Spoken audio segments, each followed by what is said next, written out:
Alison Abrego, l'une des deux agents de transition scolaire à l'organisme SAC.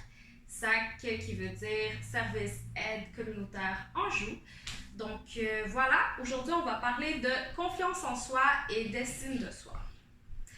La confiance en soi et l'estime de soi, ce sont deux ingrédients que tu auras toujours besoin. Toujours besoin de ça et que en fait tu connais déjà. C'est sûr que tu connais déjà ça.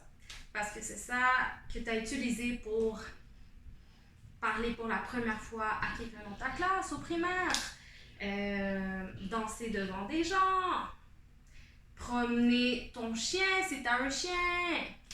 Donc, c'est deux choses que tu as déjà en toi. Et aujourd'hui, on veut juste être sûr si vous savez c'est quoi la différence entre la confiance en soi et l'estime de soi. Parce que tu en auras besoin pour le secondaire. En fait, à tout temps, même après le secondaire. Même quand tu vas être adulte, tu auras toujours besoin de ça.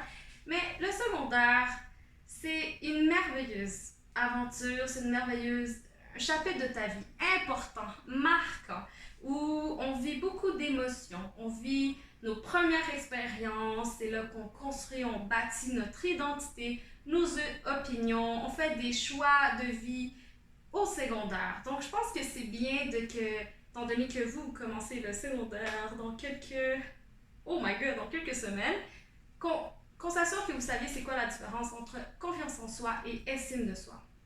Donc, ici tu restes d'ici quelques secondes après. À la fin, on va faire un petit exercice à la TikTok. Donc voilà, on va commencer. Alors, la confiance en soi. La confiance en soi, écoute, ça c'est ton sentiment à toi à l'intérieur de sécurité lorsque tu fais face à une situation. Comme par exemple, justement, tantôt j'ai parlé de sortir son chien ou de réussir un examen. Donc, le mot-clé, ça serait capable. Comment tu te sens capable? Comment tu considères que tu es capable de faire face à cette situation? Alors, dès qu'il y a le mot-clé capable, tu sais qu'on parle de ta confiance en soi. Soit dans le yes, je suis confiant de faire ça, ou oh, j'ai de la difficulté, ou oh, ouais, non, c'est vraiment difficile, tu sais, il faut que je travaille sur ma confiance en soi. Ensuite, l'estime de soi. L'estime de soi, c'est une auto-évaluation que tu fais de toi-même par rapport à comment tu considères ta propre valeur de toi-même. Donc, comment toi, tu considères ta valeur ou comment tu penses que les autres aussi considèrent ta valeur. Et le mot-clé pour l'estime de soi, c'est valeur. Donc, dès que tu es comme, est-ce que je vaux? Je vaux la peine. Ah, je vaux moins.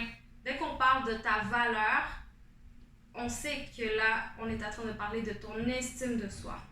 Yes. Donc voilà, là on va faire un petit exercice TikTok juste pour voir si tu vois c'est quoi la différence. Yes. Et si tu les as toutes eues, écris en commentaire ou même si ça a été difficile, écris-le en commentaire juste pour voir si en fait c'était clair ou c'était pas trop clair. Donc voilà!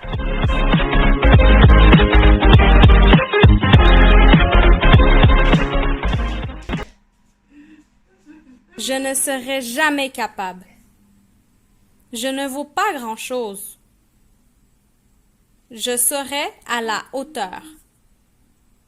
Je m'aime beaucoup. Je suis très important. J'ai bien trop peur pour essayer. Je m'aime pas beaucoup. Je m'aime et je suis aimée telle que je suis. Je suis capable! Je ne suis pas importante et j'ai pas de la valeur.